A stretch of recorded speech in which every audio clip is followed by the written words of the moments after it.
That's good.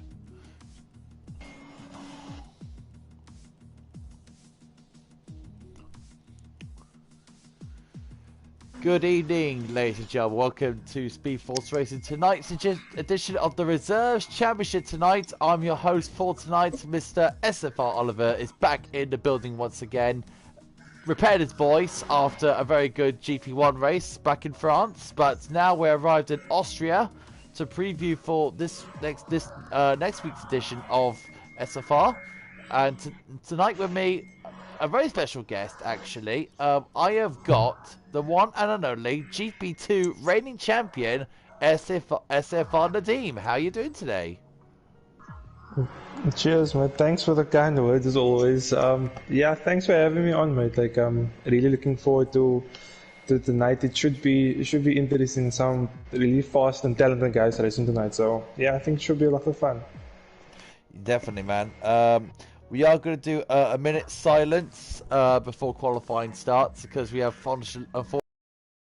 Sabine Schmitz and of course Murray Walker, as we all know, but this one probably is going to be for Sabine Schmitz, the queen of the Nürburgring. We'll talk about her a lot more, but right now we are going to stay silent for the next minute or so for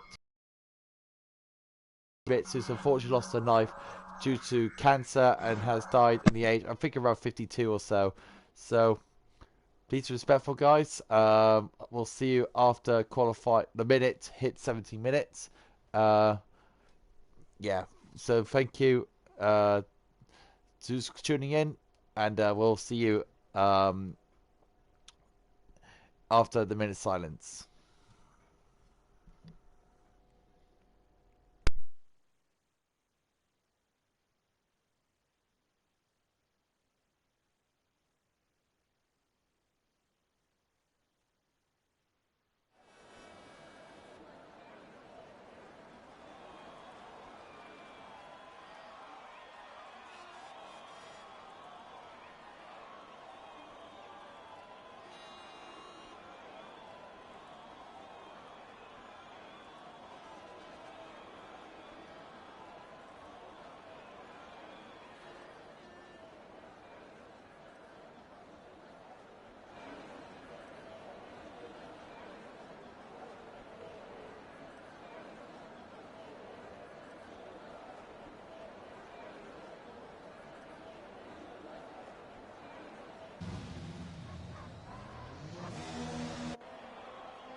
So the 70 minutes has passed. MX Limitless on the edge of the pit lane exit. Looks like he's just calling out now. Looks like he wants to do a practice start, I think. That's what he's doing. But yeah, so Nadeem, oh dear. Oh no. Oh dear, that happened. Anyways, Nadeem, what do you think about Sabine Schmitz as a driver, and they call her the queen of the Nürburgring? What do you think about Sabine Schmitz? Yeah, I think the motorsport world has lost I think most of us know her from episodes from Top Gear. That's where she really shone, and like where she took the transit van and almost did a lap at the Nürburgring under 10 minutes, like the 911s and everything. So yeah, like she's just a real fresh air and full of life and energy. And yeah, it's definitely a sad moment for the motorsport world, and we definitely mourn her death. Oh, she was an incredible. We know her from, of course, Top Gear, and then she did German Top Gear, and then the UK Top Gear series when it had a little bit of reshoot. Sabine Schmitz was one true hell of a character, wasn't she? Yeah, no, like she was just up for anything, and so just full of life and fun. So yeah, you'll always remember the laugh and the smiles and all the events that went on with her. Yeah, so it's really truly a sad moment in the motorsport world. So, let's change a little course of direction. We got Q2 Sem JB is out on track right now in the Renault. So, right now, Nadim, we're finally arrived in Austria. Pretty much the driver's a lot of drivers' favorite circuits here on the calendar. Are you happy we finally came to Austria? Yeah, Austria is it's a great track to drive. It's one that's I think it's I believe it's the shortest track on the calendar. So the margins are really tight here. So a few tenths could really put you down a lot of positions. So yeah, it's just one of those fast flowing circuits. And I mean 3 DRS zone. So plenty of opportunities for overtake. So yeah, it should be a really fun race to watch. And we also got a return to SFR. So Mason Harris has now returned to SFR of his long hiatus, but he is now returned in the Ferrari, partnering up with Simo. So those two Ferrari lad and ladess, hopefully they can do somewhat a good job today. We've got SFR Martin. Let's have a look at another reserve driver. Let's have a look at Sibo Flauta. Is it nice to see, though, that we got this reserves championship to give these reserves a good run out today? Yeah, I think it's good that there's opportunities for those drivers who can't take part maybe during the week due to the divisions being full, or maybe they just can't be allocated in the week. So it's always good to get more drivers involved. Like that's what the league's all about, giving opportunity to drivers to show their talent, and that's exactly what the reserve championship is there for those guys who maybe don't have that opportunity to show what they're all about, and who knows, maybe even go into one of the permanent divisions if they do well. That's the whole point. It's like a little talent show, isn't it, that we're doing here? It's almost something that is pretty much like an audition for these drivers, because you've got the all-permanent drivers of SFR Martin, X Gamer, Hookin, all that lot. Those drivers are in there just for a bit of a run out before they go into their main categories. So for the permanent drivers, Nadeem, we always say it here in the Reserves Championship, but for the Reserves Championship, they're just in here getting a bit of a warm-up before they go into the actual, the actual place, as you know, in SFR. Yeah, no, for sure. I think for the permanent drivers, it serves as a great practice going into the run in a week, because I mean, there's no better way to practice than doing a full week, full weekend schedule with other guys in a competitive environment. So for them, I think it's really something they can take on. And like I said, for the reserves, it's really it's a chance for them to prove a point almost. I mean, for example, if they're beating the likes of X Gamer and Martin, who we know is in GP3 and GP2 respectively, it really puts their name in the spotlight, like almost like hey guys, look at me, like I'm ready for this moment. So yeah, it should be interesting to see like the different pace of all the guys and how they go about it. Not only that as well, that we got of course the other reserves, the other drivers that's probably watching on, probably thinking to themselves, alright, we're watching the Reserves Championship today, they'll be collecting data as these drivers go around. They'll be looking at what the tyre life is going to be, what the best overtaking zone is going to be around this track. Yeah, of course. I mean, for other drivers, it's all about getting that information and maybe finding some spots where you can take advantage of. So there'll definitely be the other guys watching this race and seeing where maybe they could get that small bit of advantage. Because like I said, it's a short track as well. So even if it's like a tenth or two, or like when it comes to strategy, that it really plays a big role come a race day. So yeah, I'm sure there'll be plenty of guys keeping a close eye on the race today.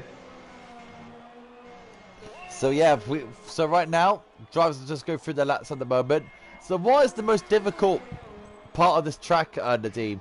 As you as a reigning champion as yourself, which is the most difficult part of the circuit? I think that on the qualifying lap, it's definitely that first corner, because the track limits is just so inconsistent there, and you can gain a bunch of time there. So I think for qualifying lap, that is probably the trickiest one to nail down. But I think in general, it's just all about track limits, because it's so easy to extend in at this track, and like it's very likely we'll see some penalties coming about late in the race. So I think that consistency and to keep the penalties down, I think that is probably the the hardest challenge around Austria.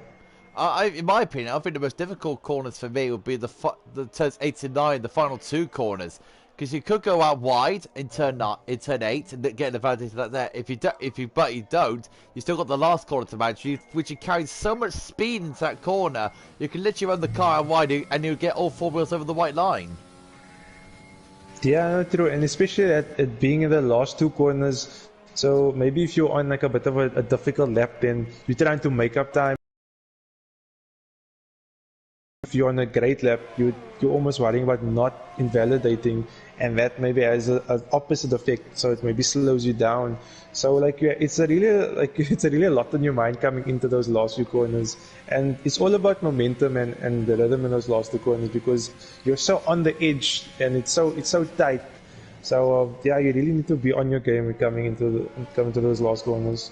And now, knowing you as a driver, Nadim, how are you feeling going into this weekend, but on your own standards? Always we have a spinner. I think is it Epsi, the guy in first place. Yes, he spun near the first corner. But from my side, I'm feeling quite confident. Austria's, yeah, like I said, I try to be a driver who's good on penalties, so I'd like to hope that would serve me well in the race. But yeah, I think it's all about staying in a DRS train in this race, because if you lose a DRS, you lose quite a bit of time in the race. And I mean, there's 3 DRS zones, so yeah, it's quite important to make sure that you keep yourself in a DRS train if you are in the pack, for example. But yeah, from my side, I feel confident is always my abilities, but yeah, with the guys in this league, like it's always going to be tight. You always have to be on your game to get a good result. So right now, watching Cones right now in the Williams, just going through turn 3. I think the end of the second sector, well, the beginning of the second sector, turns 3 into turn 4. That would be the most overtaking sector in the race, because 1, you can really dive down late on the brakes, and 2, so many overtaking opportunities around this track is unreal. Yeah, no, of course, like the whole circuit's basically an overtaking spot.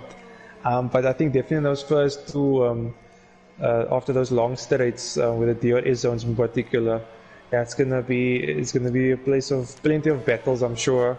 But yeah, hopefully the drivers can keep it clean. But yeah, we should see lots of moves going into those 2 corners in particular. So Cones goes into third place with a 1 minute 3.3. The fastest time at the moment is by Absi 889, who's just joined by his teammate Achilles on a 103.280. So AlphaTauri looking strong here today. Really good showing from those 2 drivers. Let's have a look at the G-Man, who's right now currently, is he in GP4, I think? Yeah, he's in GP4 now. In SFR right now, as you yourself, Nadine, and I know as a driver, that SFR is so competitive. It's like little margins of error can really cost a load of time around this league.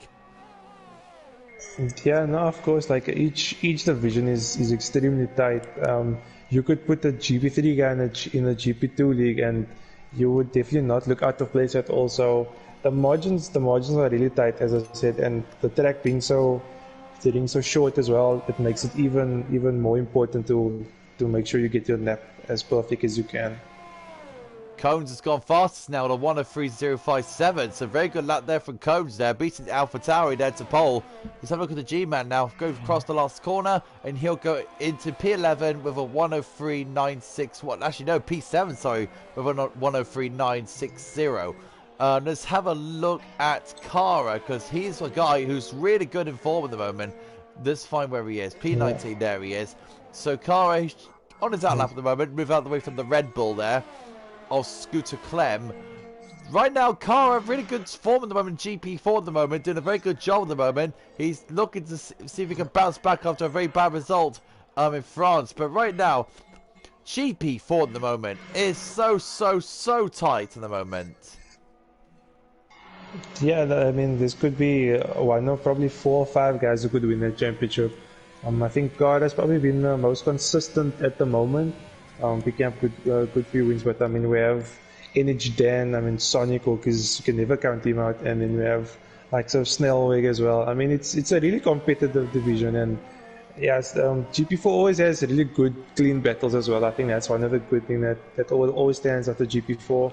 But like you said, it's so tight, and you could really go to like one of many drivers.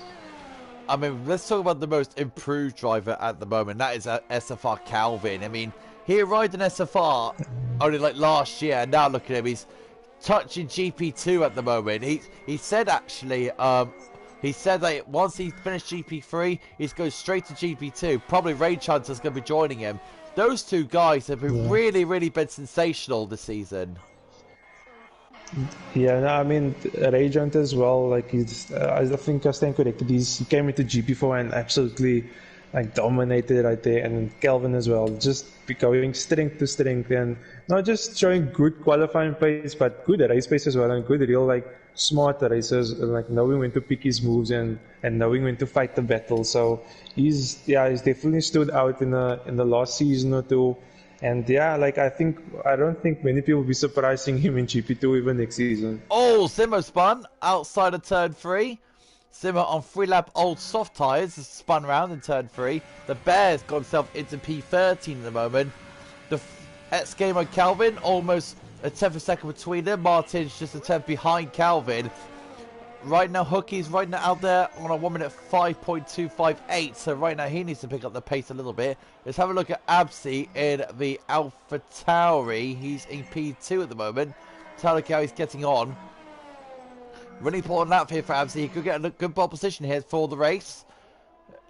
And it goes wide to turn 5. And literally, that has actually happened. Unfortunately for Absi. Yeah. One thing to note, I think maybe not so much reserve championship, but in the next week going to the races would be the teammates maybe using slipstream. I think you'll probably see that quite a bit going into the qualifying, because you can gain so much time, especially in the first two straight. So I think that is definitely something to watch out coming into qualifying in the week. I have noticed that Ferrari were trying to do it with Simo and Mason. They were trying to do it. I saw Alpha Tauri doing it. So right now, yeah, you are right though. I think outside of exiting turn 1 would be the best place to get the slipstream, because it's the longest straight on this track. Yeah. Yeah, no, I think it's all about getting your timing right, and obviously not being in the way of other drivers. You don't want to obviously impede any drivers, but if done correctly, I think you could get a good few tenths out of slipstreaming, to be honest. It goes Hooky across the line now, and he'll send himself into P60 with a 1 minute 4.239. So that's Hooky going up into P16. So, and he's got in front of his teammate there of looks like to be, if I got to guess correctly, that is Martin. Correctly, like you said, they have timed it perfectly, Racing Point. That's Martin right behind him. So it looks like there's going to have a little bit of a slipstream coming up. Yeah, let's see if Martin can maybe improve and gain a few tenths. But I think Martin's on the outlap as it seems, so... Yeah, it looks like it. Yeah. So right now, Hookie's trying to move. Nosley has retired from the session in the pits. So into 1 minute 20s now, left the qualifying. Cone still leads with a 1 minute 3.0. So if anyone wants to get to beat Cones, it's going to be a 1 minute 2, which is going to be an absolute sensational act to do so. That's nearly around, if I'd say, that's GP2 pace, isn't it? Yeah, I think I think probably high in GP2 pace. Not sure I'm sure GP1 will definitely be seeing guys in the 102s for sure, because those guys are just a joke, to be honest. But yeah, definitely good GP2 pace for sure. Once again, retired from the session as Hooky invalidates his lap. Just checking on Martin, who's in P6. Let's have a look at him. Actually, no, he's checking on Cones, who's invalidated as well. So, let's have a look at Achilles. Achilles is P... Yep, he is. So, Achilles 72,000 up, and then he invalidated his lap. Unfortunately for Achilles, so look at Absi, his teammate. who's in P2 at the moment, right behind the Ooh, we have McLaren a at the moment. Renault. We have a Renault's out. A Renault is the whole. And there he QZM. is. I must have lost it in going to that corner. Unlucky there for the Renault driver of Q2 Sim. Or Sem, we want to call his bloody name. So, Absi, it's looking to get a little cheeky toe from the McLaren of the Bear here. So right now, Absi looking a little bit poachy. The Bear's on the lap, so he can get a toe from him here. Absi across the line, and he'll stay in P2. And he's a bit slow by a tenth. So let's check in on. I think he might have. Nope. Yeah. So yeah, that is qualified done. Yeah, I think we have is it the Scott in the Red Bull P18 but he's coming in as well. So I think that's everyone that's qualifying completed for Austria. So Cones is on pole position. He's on pole for this race. Well done to him. The two AlphaTauris of Absi and Achilles in second and third. Ex-Gamer in fourth. Calvin in fifth. Martin sixth. That's giving a little taste of scrap, isn't it? Ex-Gamer, Calvin and Martin, isn't it? Q2 Sem in P7. James TLH 44 in P8. G-Man 9th. Bossa Game in 10th. So those 10 drivers alone will have to start on the same tyres as they did on qualified. And then the bottom 11 is, we're going to read the bottom 11 after the little cutscene here with the AlphaTauri of Absi. Good work from him there. We'll see how the AlphaTauri boys will do in the race. But here is the bottom 11. There's the classified top 10. This is the bottom 11 of Sebo, Knowsley, Mason Harris, The Bear, Titan Malza, Hooking, Kara, Scooter Clem, Simo, and MX Limitless, who retired, who got disqualified for parking his Red Bull on the exit of the pit lane. So, if you were starting in the bottom 11, pardon me, wrong button. So yeah, if you starting at the bottom 11, what are you thinking? You're still thinking softs, or are you thinking something alternate?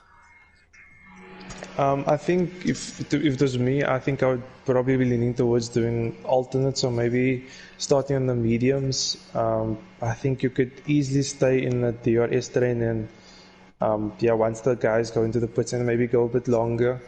So I think a medium to softs is possible. So yeah, if it was me, I'll probably looking at trying that strategy. And what do you think about if you knowing you're going to be in the top 10 for your race coming up? So soft medium possibly, or soft hards? Yeah, so Austria it's a tricky one because there's not much of a difference between soft hards and soft medium. So you could go both ways. Depending on how the race goes, if you want to go for maybe a big undercut, sorry, you could put a bit earlier and then go on the hards and maybe jump the back if it's on those fresher tires, or maybe stretching those tires out on the softs in the first stint, and then you could go mediums towards the end. But that is a bit more of a stretch, but you will have the fresher rubber coming out for the beginning of the second stint, so it could actually be beneficial. So yeah, and you're saying it's a tricky circuit. It's a tricky circuit for setup, isn't it? Because it's a high-speed circuit, so you want low downforce as possible. But then again, you got these high-speed corners that's going to be coming up thick and fast. You want a bit of high downforce in there too. So is setup really tricky around here in Austria? Yeah, like you said, normally you would think it's straightforward as in going lower downforce, as it's quite a high-speed circuit, but you do need quite a bit of rear downforce, especially going to the second and third sector, because you're carrying so much speed going to that corner. You need a bit of extra downforce just to carry those speeds. So yeah, it's a bit of a compromise to saying running that lower downforce, being fast on the straight, and maybe compromising having a bit more downforce and following the cars in front a bit better in those second and third sectors. So right now, Cones is going through turn number 4, leading the cars away on the formation lap. Looking at the tyres right now, as you can see, both Ferraris are starting on the hards. We've got Scooter Clem and the Bear on the softs. And then we've got Knowsley, Titan, Mauser, Hooky, and Kara, and MX Limitless on the mediums. Very various strategies there, Nadine. Very, very interesting. Yeah, I see the Bear and Scott, I believe, starting on soft, so they'll be looking to try and gain positions at the start. And then for the guys on the odds, is Mason and Simone. I think they're probably going to try and go as deep as they can, maybe even hope for a safety, like a late safety car, and put on those maybe finish it up at the end, and maybe they can be quicker towards the end and gain places. So yeah, it's a quite a big mix of strategies. So it should be interesting to see which one will pay out at the end.